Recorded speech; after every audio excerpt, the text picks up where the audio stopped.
Could we, let's see, could we now have Dr. Greer take 10 minutes?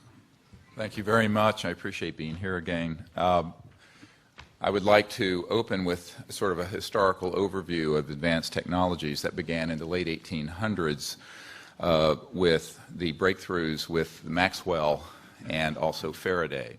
It turns out that the Maxwell equations that were developed had a number of changes that resulted in what is now classic electromagnetic theory. This has resulted in a number of errors in the equations, which have been corrected by people who have looked at them very carefully. Between the late 1800s and 1929, there were a number of breakthroughs that ended up being suppressed that had to do with creating very high voltage VHV systems so that you could create a vector into what's now been called the zero-point energy field. And I refer the panel to the Jane's Defense Weekly writer Nick Cook and his book, The Hunt for Zero Point. This began to be explored by people like Nikola Tesla and others. I have a Department of Defense document that is on a flash drive for each member of Congress that the conference has been given, the citizens' hearings has been given, that shows that when Nikola Tesla died, that this information that he had, which allowed for a car to run out of the ambient energy, was in documents confiscated by the FBI. And I have a Department of Defense document demanding that the FBI turn these over to the DoD. The FBI refused.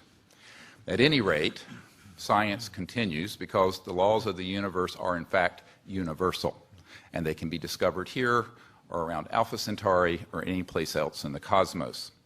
By 1928 and 29, T. Townsend Brown, as well as the Koloski-Frost experiment in physics in Germany, had determined that VHV, very high voltage systems, done in a certain resonant field could result in so-called electromagnetic-gravitic effect, the lifter effect that has been described, which you see in UFOs.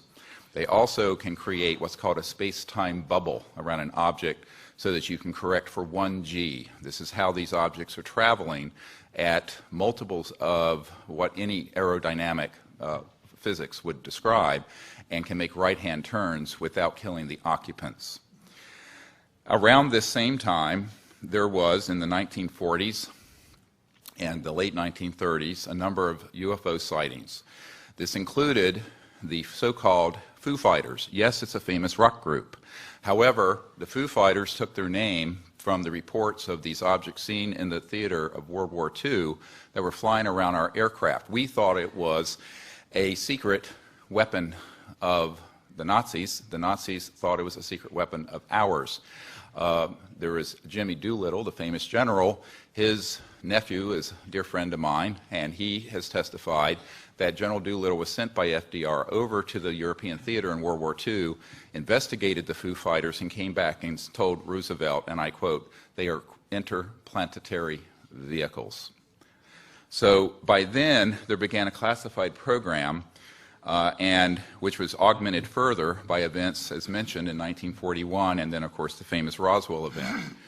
Those events led to, as Philip Corso describes, a reverse engineering program. As you all know from the famous Wilbur Smith document of 1951 from Canada, it talks about that flying saucers exist, but there's a high-level team headed up by Dr. Vannevar Bush that is studying the, quote, modus operandi of these vehicles. These were the most brilliant scientists, Edward Teller, Oppenheimer, and others, Hermann Oberth, amongst others, who were in this team studying how extraterrestrial vehicles move. In October of 1954, a key date I want the committee to remember, we have actionable intelligence from someone who has worked in the National Security Agency and has been in the vault. All of this went deep black because they figured out, at that point, gravity control. So since 1954, October of that year, we have not needed rockets, jets, internal combustion engines, and surface roadways between cities. I say this with authority that this is the case. Eventually, these breakthroughs in human discovery were complemented by the study of the extraterrestrial material that were retrieved from these events. And contrary to most people's thoughts, the Roswell event was actually a downing of an extraterrestrial vehicle by an electromagnetic system that was hidden in a radar dome that was switched on, and this is in an FBI document that I can provide for the committee and is on the flash drive given to the Congress. The result ultimately was that there were transdimensional physics that began to be studied that deal with the nexus between electromagnetism, energy generation, anti-gravity, and consciousness.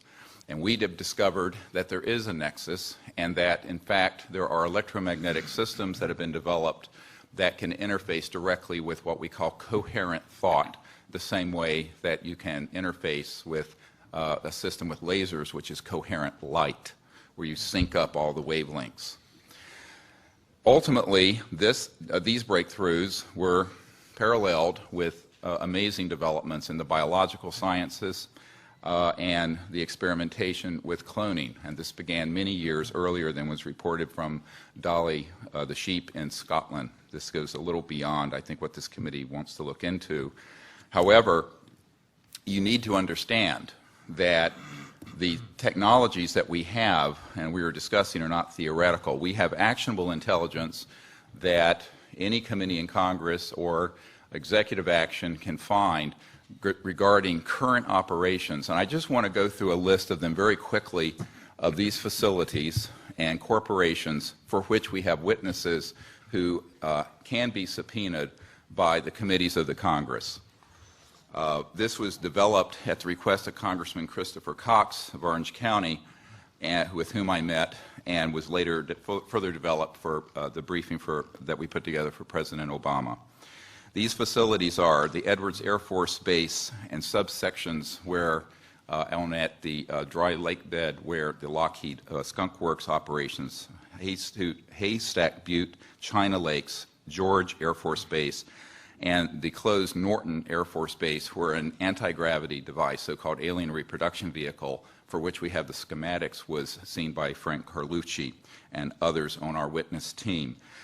Tabletop Mountain and Blackjack Control. The aerospace facilities there are the Northrop Anthill Facility, Tejon Ranch, the McDonnell Douglas Llano Plant, Lockheed Martin Hellendale Plant, and the Phillips Lab. At the Nellis Air Force Facility, so-called Area 51, no one calls it that. There's S4 and S12, Pahut Mesa, Groom Lake, and a number of sub-facilities. The most important facility is in Utah, near Provo, the Dugway Proving Grounds, all of which is underground, and the airspace above it is classified. There are no roads into this facility.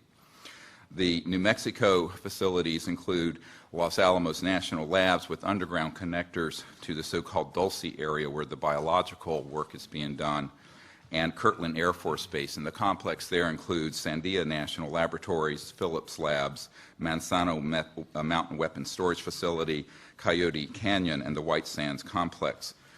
In Arizona, near Fort Huachuca, which is Army Intelligence Headquarters, there is a UGB underground base where one of our witnesses, who will testify, worked on 9 separate extraterrestrial vehicles that had been down through advanced electromagnetic pulse weapons, and there are several different species of extraterrestrial biologicals stored at that facility. The other facilities, and this goes on, include a special compartmented area of Cheyenne Mountain, where we have witnesses in our team who can be subpoenaed, where we have tracked extraterrestrial vehicles in our solar system that were measuring 26 miles in diameter. There are also facilities in Australia, a key one being Pine Gap, the so-called Alice Springs facility, which is mostly a U.S. Air Force facility, even though it is in Australia. I recently talked to the Deputy Prime Minister of Australia about this. Also, the Redstone Arsenal and the Marshall Space Flight Center. We have a scientist at the Redstone Arsenal who works under contract for IT&T, who have developed these transdimensional systems. He was under contract with my project to bring these energy devices out, and he was then threatened by a former CIA director and what I call the goon squad that went down there 3 years ago in March. This is just part of the information we have, and this information is on the flash drive given to Stephen Bassett's staff, then you're all welcome to review. Thank you. Thank you.